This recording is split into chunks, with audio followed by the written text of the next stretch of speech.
وعباد الرحمن الذين يمشون على الأرض هونا وإذا خاطبهم الجاهلون قالوا سلاما والذين يبيتون لربهم سجدا وقياما والذين يقولون ربنا اصرف عنا عذاب جهنم إن عذابها كان غراما إنها ساءت مستقرا ومقاما والذين إذا أنفقوا لم يسرفوا ولم يقتروا وكان بين ذلك قواما والذين لا يدعون مع الله إلها آخر ولا يقتلون النفس التي حرم الله إلا بالحق ولا يزنون ومن يفعل ذلك يلقى أثاما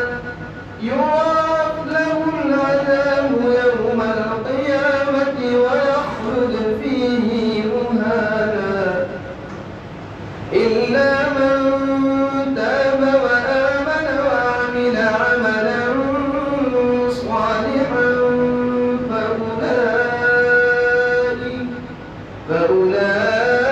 فأولئك يبدل الله سيئاتهم حسنات وكان الله غفورا رحيما ومن تاب وعمل صالحا فإنه يتوب إلى الله متابا والذين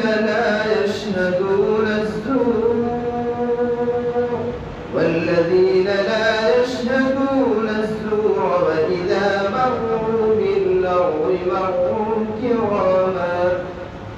والذين إذا ذكروا بآيات ربهم لم يخروا عليها صما وعميانا والذين يقولون ربنا هب لنا من أزواجنا وذرياتنا قرة أعين واجعلنا للمتقين إماما أولئك يجزون الغرفة بما صبروا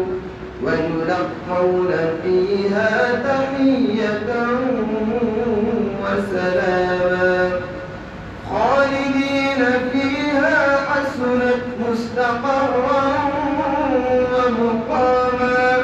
قل ما يعبأ بكم ربي لولا